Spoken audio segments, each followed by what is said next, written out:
Hello and welcome to the Backlot 605 box office bonus episode where every week we like to talk about different top 10 lists on how things are going in the box office in terms of movie franchises, movies dealing with certain uh, uh, themes, different people, and everything that we got going on. This week, Derrick has taken upon himself to give us which I think is going to be a kind of a fun list to go through. So, what are we Oh, going over through this week here, Derrick? yeah. So in yesterday's main box office episode, we talked about how The Lost City broke out at number one with a good $31 million opening. In particular, this is the big screen return of Sandra Bullock, who hasn't had a film in theaters since Ocean's 8 in 2018. So I figured since we already did a Channing Tatum box office episode last month when Dog came out, we figured we should complete the duo and do a Sandra Bullock episode. Awesome. I am all for it just because who doesn't love a good Sandra Bullock movie? Even if she does have a Razzie, which she has attended and received personally.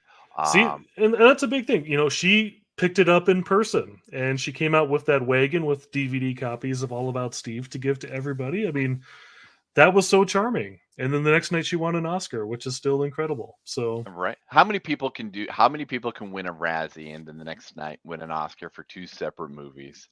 It, the only thing that would make that better is if you win a Razzie and an Oscar for the same movie, that's still a feat to happen. We'll see what happens. right? All right. So that being said, we're going to be talking about the top 10 Sandra Bullock movies at the box office. Some very good, wonderful, eclectic movies in this list here. Coming in at number one, Gravity, $274.09 million. With, if remember corrects me, this is the Alfonso Cuarón. That's Yes, right. yes, Yep. okay. Yep. I immediately, it's really bad when my brain goes. It's the guy that did the third Harry Potter movie. That is how my brain. hey, hey, But I as got long there. as it works. So, I got there. Um, I didn't get an opportunity to see this in the theater, but I tell oh, you what, when I had the opportunity to finally sit down and watch this movie, which has only been within the last year or so, holy crap! I should have saw this in the theater. yeah, and I think that's a big reason of why this number is as big as it was because back then that's really how it was touted was you've got to see this in theaters, you've got to see this in 3D or IMAX or as big as you can because again this is Hmm. a big space adventure, Sandra Bullock flying and floating through space. It doesn't get bigger than that. So, No, and it's in the same vein of like one of those movies where like you don't necessarily need a big cast. You just basically need circumstances and the cast to support the movie and whatnot. Because like I think of not comparing apples to hand grenades here, but like say for instance, like this is primarily all Sandra Bullock, even though we do yep, have a small smidgen of a supporting cast. yep, But I reference it in the same instance of like say Ryan Reynolds in Buried. yep. It's literally Ryan Reynolds in a box for 95 minutes, and it is most intense, agonizing 95 minutes. And this is in that kind of in that same vein where everything is on her to hold up this movie. Yeah, I mean, and along those lines, I mean, Astronauts in Peril is a durable movie genre. It goes all Mm-hmm. the way back to like Apollo 13 in the 90s, or like The Martian, or even to an extent Interstellar. You Right. know, big stars in space. Usually end up with big box office results, and this is probably the biggest of them when it all comes to it. No, definitely. I I I I kick myself for not having seen this in the theater. Man, I totally maybe it's just like, oh no, that's not in my wheelhouse. Oh my god, I was wrong. Yeah, Uh, it's tight, it's thrilling, it's it is a really very, awesome. very, and it is one of those ones where it like just looking at it overall, and it's very well deserving to be at that number one spot. Um, not to say that it's any less of an inferior movie. We have The Blind Side coming in at number two, $255.96 million. We go from space movie to biopic ish. Um, Inspirational sports movie. there you go. bet better and better description. Um, with I don't know if I like Sandra Bullock with that like blondish hair that she had going on in this movie, but I realize it's because she's playing an actual person. But that's just the whole side thing. Um, but it's nice to see. Sometimes there's that change of pace to definitely give. If like the Lost City has shown us here is that we clearly know that she can be funny and make a good comedic drama, kind of thing, or the rom-coms and stuff like that, as we'll get into and whatnot. But to pull off a nice serious role that gets her the attention she deserved for it. Yeah, I mean, and it still astounds me that this movie was as big as it was, because I remember when this movie came out opening weekend. This was the Hmm. weekend before Thanksgiving in 2009, and it was coming out the same weekend as the second Twilight movie, New Moon. So already theaters are going insane and like mad because they're showing the new Twilight movie and Yep. everybody's showing up for that. But at the same time, The Blind Side is also doing pretty solid business. And I even remember going up to the Century 14 on like Friday night, and they had like sheets or like printed out signs that they freshly made, posted at the door saying, "Hey, our 7 p.m. showing of The Blind Side is sold out." And again, this is the time where they're still showing like actual film prints. So they Hmm. can't just put it on another screen. In fact, a couple weeks later, they actually had a second film print brought into the Century 14 so they could actually have more showings to accommodate demand. Oh wow. So this is performing, well through the holidays, and then Sandra Bullock gets nominated for Best Actress, so this movie keeps going, and then Sandra Bullock, as we just alluded to, won Best Actress for this Hmm. movie. So it had a long, long life at the box office because, again, inspirational sports movie, can really take off at the box office if you play it right. I think of like, and this only comes to me because I just saw it at the state this weekend. Remember the Titans, Right. another football heels racism movie, and The Blind Side kind of rode that to even greater heights at the box office. Well, and I think you basically I see multiple reasons why I think this was such a success, and you alluded to all of it. Is that yes? Was it going up against Twilight? Is that a huge movie to go up against? Absolutely, but at the same time too, it's the core demographic that is going to go see The Blind Side. Is there's going to be overlap, but it's most of the core demographic that's going to go see The Blind Side is not going to go see Twilight over No, the holidays and then the whole Oscar nomination, everything like that. I agree. I mean, it literally like when this was released, the studio's like, we have a good solid movie. We know where we need to put it, and literally rode that train up until the point where she got her Oscar nomination and her Oscar win for it. So, yep, all right, coming in at number three, we go from inspirational sports movie to rom com with the proposal, $163.96 million. Um, Pretty solid. This is no, I'm thinking something else. This is not the Ryan this is the one Reynolds. with Ryan Reynolds. Okay, I'm right then. Never mind. For some reason, my brain was going someplace else. I enjoyed the hell out of this movie, but I think the chemistry between Ryan Reynolds and Sandra Bullock is amazing. Betty White is fantastic in this movie, Yep. uh, and well deserving, obviously, to be on this uh, here. And this is still, I wouldn't necessarily say it's like Ryan Reynolds is making a name for himself in '09, but he isn't quite to where he is like he is today. Oh no. So I definitely think this is one of those ones that help push him into being able to make some of the other stuff he's made going forward. Yeah, yeah. I mean, obviously he was kind of able to run, the Ryan Reynolds Betty White thing all the way up until her passing with, this movie. That was always a big thing on the social media and whatnot. Um, but yeah, also, yeah, I mean, because this is still a couple years before Green Lantern, so Ryan Reynolds is still kind of trying to figure out what exactly his lane is. Yep. But you're absolutely right. They did have the appropriate chemistry for it. Again, keep in mind, I mean, this is the same year as The Blind Side. So Sandra Bullock had a very big 1-2 punch at the box. It's definitely her most successful year Oh, in for her sure. career to date. Between two big hits and an Oscar, and yes, a Razzie that same year too. It's a pretty impressive feat, especially considering how relatively rarely Sandra Bullock makes movies in general. So Hmm. Yes, we need more Sandra Bullock movies. Um, and then going into that, we have number four is The Heat. Not that movie that everybody talks about with Al Pacino. No. Coming in at 159.58 million dollars. Her and Melissa McCarthy. Going to show that they have very weird comedic chops.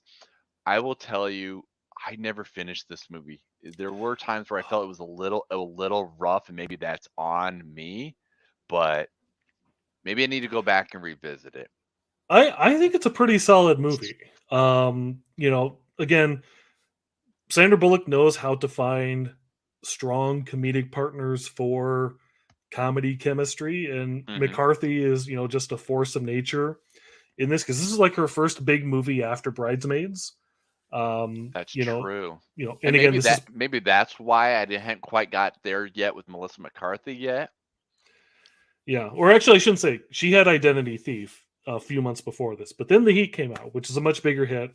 Again, this reunited her with Paul Feig as well, who directed Bridesmaids, who got her to Oscar nomination for that movie too. So I think they're very fun together in this movie, and also just kind of this fun, vulgar, profane buddy cop comedy. With a solid supporting cast as well. It's very enjoyable, and definitely probably if I were to pick one of the Paul Feig, Melissa McCarthy movies to rewatch at this moment in time, it probably would be this. Not Bridesmaids, huh? I think Bridesmaids is fine. It's solid. I'd probably give it like a 3.5. But it feels very Forced. bloated in that improv comedy type of thing where it goes a little bit longer than you would think. But that's just me. I wouldn't know. I couldn't finish it. All right, coming in at number five, the spin-off to the George Clooney Oceans films. We have Oceans 8, $140.21 million. And I will personally say, as somebody that, again, I should have seen this in the theaters. I didn't. That was a mistake on my part. And genuinely, based on the cast of this movie and everything like that, I feel this. I wish this movie was higher up on the list because I don't think this movie gets the love it deserves. Yeah, I know there was some uphill battle when this movie came out, because like, oh, they're just doing Ocean's 11 but with women, Hmm. shades of the Ghostbusters conversation, unfortunately. But Yeah. this movie is strong enough, on its own terms, because it's Sandra Bullock obviously in the George Clooney esque role. Hmm. Um, was it Kate Blanchett as the best friend, Anne Hathaway doing some outrageously over the top self well, she's not exactly playing herself, but she's playing a very Anne Hathaway type Yeah. in there. Yeah. Exactly. And then Eh, Helena Bottom Carter, Rihanna, a lot of people in there. I mean, it's rare where a movie has such a solid cast that I'm even able to forgive the obligatory James Corden appearance, but this movie gets pretty close to doing it. So, I'm not gonna lie. I forgot he was in that movie. very briefly, but yeah, he's in there. I was like, you start naming people off. I'm like, we still have Mindy Keeling as Yep. well, and I'm like, usually James Crumb's like, clearly I don't remember that part. All right, so, but you're absolutely correct. Like, it's just that I think that's what people were. That's all people were seeing was that it's just Ocean's 11, but with girls and whatnot, or women, Yep. excuse me. And I do agree. I do think it's more than that because they don't just make it out to be like that and whatnot. It's Sandra Bullock's character is you know Danny Ocean, George Clooney's character's sister and whatnot. Yep. So typical like family idea. I the idea of the fruit doesn't fall far from the tree kind of thing, and that if one sibling is one way, there's chances are the siblings are going to be in the same instance and whatnot. And I think they pulled it off very well. I That's where I just I think more love needs to be given to this movie just simply because you know what, frankly, if we were gonna be like, we're gonna make three more, we're gonna make this into a trilogy like we did at Ocean's 11, give Yeah. her 8, 9, and 10, and then maybe 10 is where we get a little bit of flashback with George Clooney. I don't know. I'm just throwing shit out there now. Yeah. I mean, again, if you were going to pick any actress to be the anchor of an Ocean's 11 spinoff like this, I Mm-hmm. don't think you could do any better than Sandra Bullock. I mean, that No, was I the mean, right call. So, she definitely has that. She definitely has that George Clooney-esque charisma that he brought to the Ocean's movies, yep. and in her own little way and whatnot. And I would be all for down. Hey, let's get us an Ocean's 9. Bring it on. Bring it on. Did sidebar? Did you hear about the George Clooney connection to the Lost City? Well, I mean, we got Brad Pitt, so I mean, there's going to be W- more than Well, there. no, it's that Sandra Bullock got George Clooney to bug Brad Pitt to do the movie. That is awesome. Yes. So, Come on, Brad, you need to do it. And we need a post-credit scene. We need a post-credit scene, Brad. God, I love that. the power of the All Clooney. right. All right, coming in number 6, Speed, one of the breakout hits for Miss Sandra Bullock, coming $121.25 million.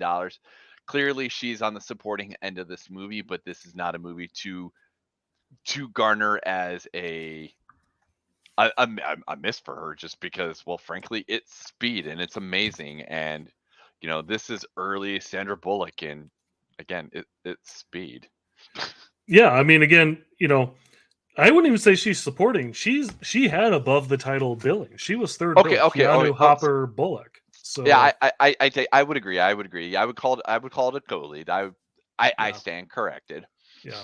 But yeah, I mean, I would argue this is the movie that made her a star. Hmm. With apologies to Demolition Man, but Oh obviously no, they just promoted it.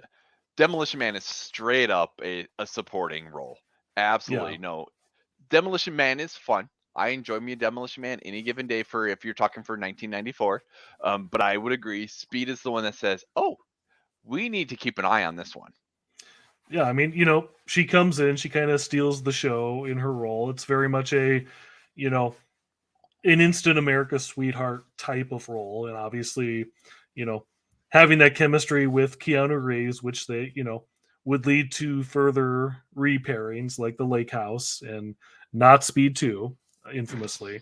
So, but yeah, I mean, this was a very endearing role, and it's definitely her presence is a big part of why this movie works in amidst Hmm. the Keanu-ness and the action and all that stuff. You can't underappreciate the effort she does in that movie and livens up what probably would have been a thankless role if somebody else had played it. So Oh no, for sure. I mean, if there's one thing that we've said so far in all of this is Sandra Bullock has chemistry with like, who does she not have chemistry with? Because as I soon as you can't think of brought one. because as soon as you brought up the whole Keanu Reeves thing and the fact that she's made multiple movies with Keanu Reeves, the first thing immediately that went to my brain was, if Lionsgate somehow pulls out a John Wick 5, I kind of I want Sandra Bullock at some point to get that. She would be amazing. Yes. I think that would be a fun to put her and Keanu in after all these years. To put her, because obviously they've had long, illustrious careers between the both of them, and to have them come swing back around like that, I Yep. think would be great. Oh yeah. Um, all right, coming in at number 7, the crime drama A Time to Kill, $108.77 million. Again, early on. Would you call this one a supporting or more of a co-billing? I believe she is top billed in this. I'm going to check it right now. But yeah, this is obviously at the height of the John Grisham Right. novels adapted to movies era because we already had The Firm, we already had The Client at this point. And this was kind of getting to be one of the splashier ones. All right, so on the poster, Sandra Bullock is first build. Sam Jackson is second. McConaughey is third. Kevin Spacey is fourth. And Wow. I remember at this time, I remember when this movie came out, the big thing with this is Warner Brothers like, we are making Matthew McConaughey a big deal with this. Obviously, he'd done stuff like Dazed and Confused and stuff like that, but this is where they were really trying to ramp up the, this guy's a star, Hmm. much more so than probably anybody else in this movie. And again, this is the movie where Sam Jackson goes, "Yeah, they deserve to die and they burn in hell," blah blah blah. But And yeah, and the part I find fascinating about that cast, I'll say out of three out of the four, um, is that we're talking about early in most of their careers because I yep, mean you figure Speed and Demolition Man just for Sandra Bullock as an example, and it's only 2 years before that. yep, Sam Jackson's only really starting to really ride that ride, after Pulp Fiction Pulp really Fiction, starts to makes the name. And again, that's 94. yep. Dazed and Confused is what only a couple years prior to this as well, right? 93 That was 93. This is was 93. 96. Yeah. And So and and with Spacey, he had Seven and The Usual Suspects the previous year, so yeah, he's just exactly. coming off his Oscar win for that. Yeah. So I mean, it's pretty amazing to see is that we have a movie where you have four who are 3/4, depending on how you look at it. Um, relatively icons in the industry right now that have made huge name for themselves, almost 30 years later. Some good, some bad. Yeah, But that yeah, again, this is one of those ones where it makes me want to go back and rewatch this because it's probably been a good at least 10, 15 years since I've seen this. And it's just because it's an older movie and just kind of fallen off the radar, but it's definitely one of those ones where it's a good, solid movie from everybody, involved. yeah. The All Joel right. Schumacher era. So I forgot this was a Schumacher movie. I yeah, think this Schumacher and I immediately go to this, Batman. this is the movie he made between Batman Forever and Batman and Robin. Believe it or not. So That kind of seems weird. yeah, All right. Coming in at number 8, Miss Congeniality, $106.81 million. I enjoy the hell out of this movie. It's so much fun. I mean, just the premise of this movie and the way that Sandra Bullock uh, does it is fantastic. This I would be one of those ones where again I would say is I wish this was higher up on the list just because I know it's gotten probably more love once it hit the home market, yep. but I wish this was one that would have done better for her, early on when this did come out though. Yeah, I mean, you know, this is a pretty solid hit. This was a Christmas time release, so obviously it had some long legs on it. Um, and that's not a beauty pageant pun, I assure you.